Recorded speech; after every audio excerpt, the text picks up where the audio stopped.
सामाजिक कार्यकर्ता सोनम वांगचुक की हिरासत के खिलाफ दायर याचिका पर सुप्रीम कोर्ट में सुनवाई हुई। ये याचिका उनकी पत्नी गीतांजलि ने दायर की है। कोर्ट ने इस याचिका पर केंद्र सरकार को नोटिस जारी किया तो वहीं सुनवाई की अगली तारीख भी तय कर दी गई।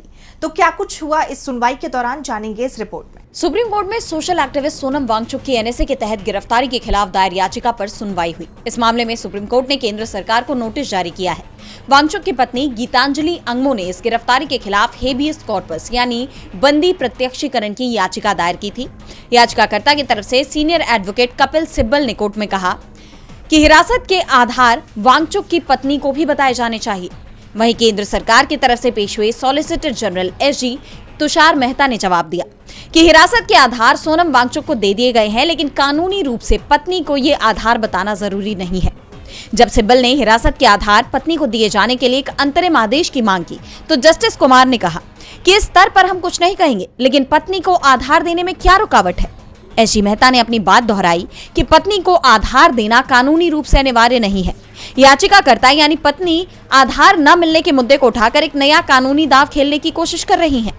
इस पर सिब्बल ने साफ किया कि हम केवल इसलिए आधार मांग रहे हैं ताकि हिरासत के आदेश को चुनौती दी जा सके, न कि इसलिए कि आधार न देने को ही चुनौती का कारण बनाया जाए। इस पर एसजी मेहता ने संभावना तलाशने की सहमति दी कि क्या हिरासत के आधार पत्नी को दिए जा सकते हैं या नहीं। इस दौरान सिब्बल ने सोनम वांगचुक को मेडिकल सहायता दिए जाने का भी आग्रह किया। इसके बाद उन्होंने मांग की कि पत्नी को सोनम वांगचुक से मिलने की इजाजत दी जाए। जैसा कि आप जानते हैं कि वांगचुक की पत्नी गीतांजलि अंगमो ने आर्टिकल 32 के तहत ये बंदी प्रत्यक्षीकरण याचिका दायर की है, जिसमें उनके पति सोनम वांगचुक को तुरंत रिहा करने की मांग की गई है।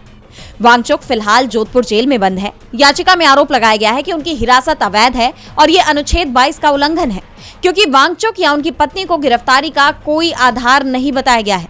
जस्टिस अरविंद कुमार और जस्टिस एनवी अंजानिया की बेंच ने मामले की सुनवाई के लिए अगली तारीख 14 अक्टूबर यानी मंगलवार तय की है।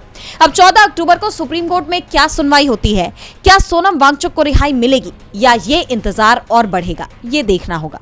डीबी लाइव की रिपोर्ट।